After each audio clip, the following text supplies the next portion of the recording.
Hello students of class 10।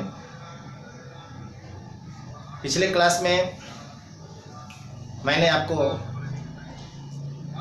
Indian freedom struggle के दो महत्वपूर्ण very much important movement, non cooperation movement और civil disobedience movement के बारे में बताया। इन दोनों ही मूवमेंट्स के कारण, विस्तार और उसके परिणामों को भी यथासंभव मैंने आपके सामने प्रस्तुत किया। Now today in this video I will present the difference between both these two great movements of freedom struggle. दोनों आंदोलनों के बीच क्या अंतर है, किस प्रकार का डिफरेंस है, आज के वीडियो में हमारे डिस्कशन का यही टॉपिक होगा। शुरू करते हैं। In following ways non cooperation movement and civil disobedience movement differ to each other. क्या क्या है उसके वास्तव में क्राइटेरिया, इस पर हम कह सकते हैं कि national non cooperation movement and the civil disobedience movement एक दूसरे से अलग था। तो पहला जो देखेंगे, अगर देखेंगे ड्यूरेशन के हिसाब से तो और टाइम के हिसाब से, time and duration, it continued, non cooperation movement continued between January 1921 to February 1922। ये शुरू किया गया और यहाँ due to Chaura Chauri incident के बाद इसको समाप्त कर दिया गया। But this civil disobedience movement was continued between from April 1930 to 1934। थोड़ा ये लंबे समय तक चला, क्योंकि दो फेज में चला। उसके बाद इसके कुछ स्वरूप सामने आए। दूसरा, अगर इसमें हम महत्वपूर्ण जो हम देखेंगे फैक्टर, तो एम क्या था नॉन कोऑपरेशन मूवमेंट का और सिविल डिसोबीडियंस मूवमेंट का। एम एंड ऑब्जेक्टिव क्या था, जो घोषित लक्ष्य क्या था। Aim of the movement was to attain swaraj during non cooperation and during the civil disobedience movement it was to attain पूर्ण स्वराज। थीम अगर कहें, what was the theme of the movement? The theme of the movement in non-cooperation was not to cooperate with the government। Gandhi ji ने आह्वान किया था कि सरकार का किसी भी स्तर पर सहयोग नहीं करना है। सिविल डिसोबीडियंस मूवमेंट में सरकार का किसी स्तर पर सहयोग नहीं करना है, यह तो रहा। इसके अलावा in addition its theme was disobey and break the law in addition to not to cooperate with the government. सरकार के साथ असहयोग भी करना है और जो भी सरकारी ब्रिटिश कानून है विनम्रता पूर्वक उसकी अवज्ञा करना है, उसकी अवहेलना करना है और अगर संभव है, जरूरत है तो उसे तोड़ भी देना। चौथा कारण जो है, अगर देखेंगे डिफरेंट फैक्टर जो है डिफरेंस में देखें, it was started after the spread of anger among Indians due to Jallianwala Bagh incident massacre. Jallianwala Bagh हत्याकांड अंग्रेजी सरकार के संपूर्ण कार्यकाल में जो भारत में है, उसके इस कार्यकाल पे एक बहुत बड़ा धब्बा, कलंक। और जब इंसिडेंट हुआ अमृतसर में, तो उसके कारण जो गुस्सा फैला हम संपूर्ण देश में, जो असंतोष और क्रोध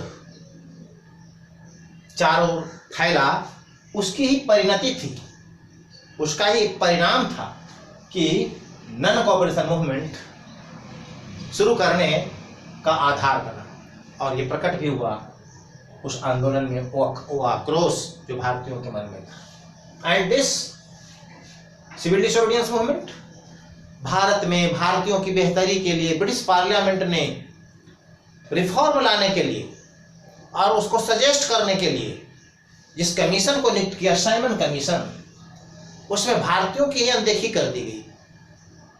for the betterment of Indians whatever the recommendations were required and responsibility given to Simon commission, non Indians were included.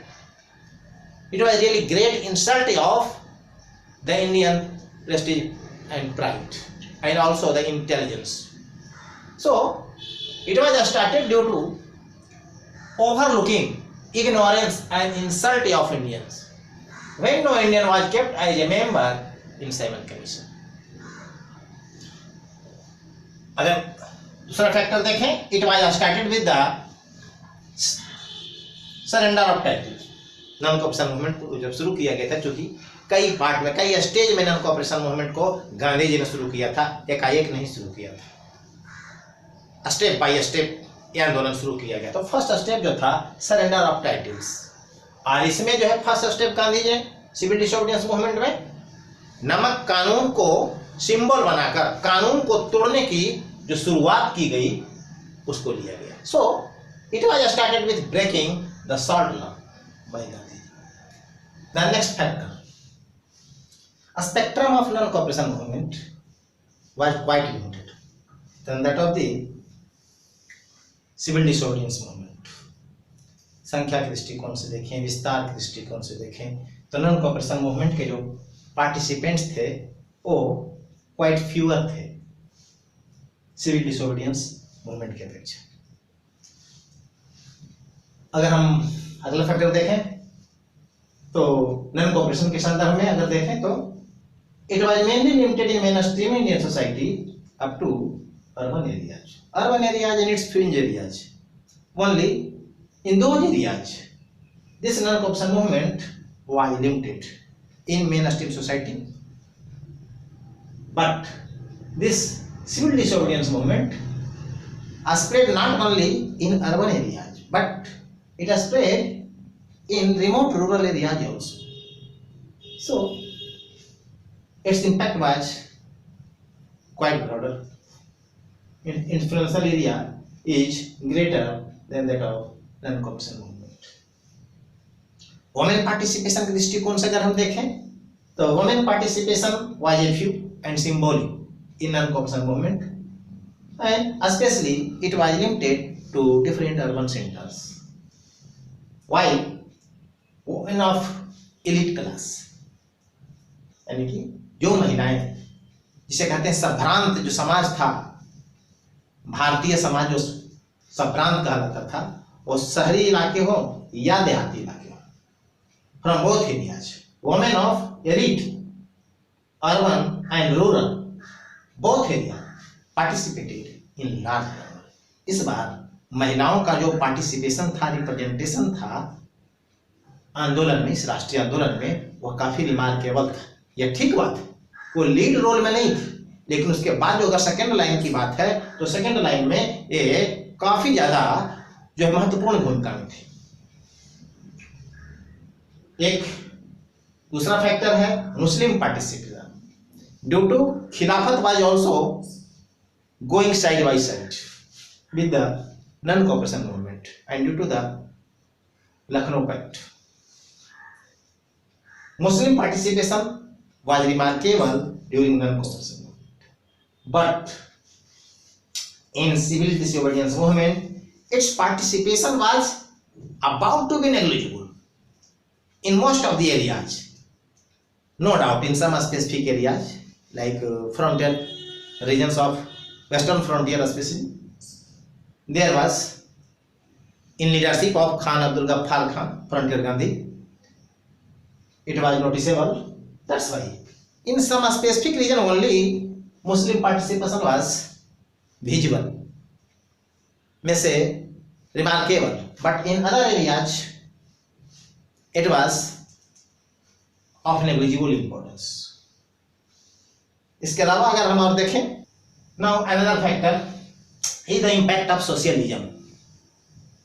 After non-cooperation movement,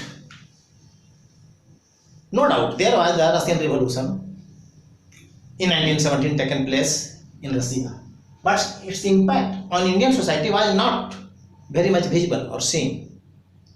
That's why during non-cooperation socialistic influence was absent. लेकिन उसके बाद लगभग 10 साल का जो अंतराल है 1920 to 1930 इस बीच ढेर सारे है ना हमारे यहाँ इस प्रकार के कंडीशन जो है पॉलिटी और सोसाइटी में आए, जिसमें सोशलिज्म के विषय को काफी विस्तार दिया। कम्युनिस्ट पार्टी की स्थापना हो चुकी थी, ट्रेड यूनियंस की स्थापना हो चुकी थी, कई जो लेबर लॉज जो पास कर चुके थे, और है ना हर तरफ जो है मजदूर वर्ग, चाहे वो इंडस्ट्रियल क्लास का हो या फिर जो है एग्रीकल्चरल क्लास का हो, वो अपने अधिकारों के लिए आवाज उठाने लगे थे। जो भी उनके अथॉरिटी थे, अगर इंडस्ट्रीज में जो थे वो उसके मालिक थे, ओनर थे, और अगर कहें एग्रीकल्चरल लेबर तो उनके जो लोकल जो है जमींदार थे, जो बिग पीजेंट्री थे, उनके खिलाफ। So due to impact of socialism in the society, industrial labours, land labours and small peasantry had kept themselves away from the government. इस तरह से हम देखते हैं कि इन दोनों ही आंदोलनों वास्तव में हमारे देश में एक ऐसी स्थिति क्रिएट की, एक पॉलिटिकल ऐसा वातावरण बनाया, सामाजिक वातावरण बनाया, जिसने आगे चलकर बहुत शीघ्र ही हमारे देश को आज़ादी दिला दी।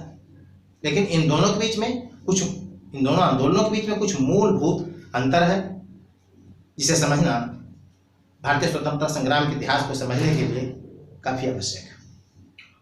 आज की वीडियो में इतना ही। अगले वीडियो में मैं कुछ दूसरे एस्पेक्ट्स को लेकर इस स्वतंत्रता संग्राम से जो रिलेटेड है आऊँगा।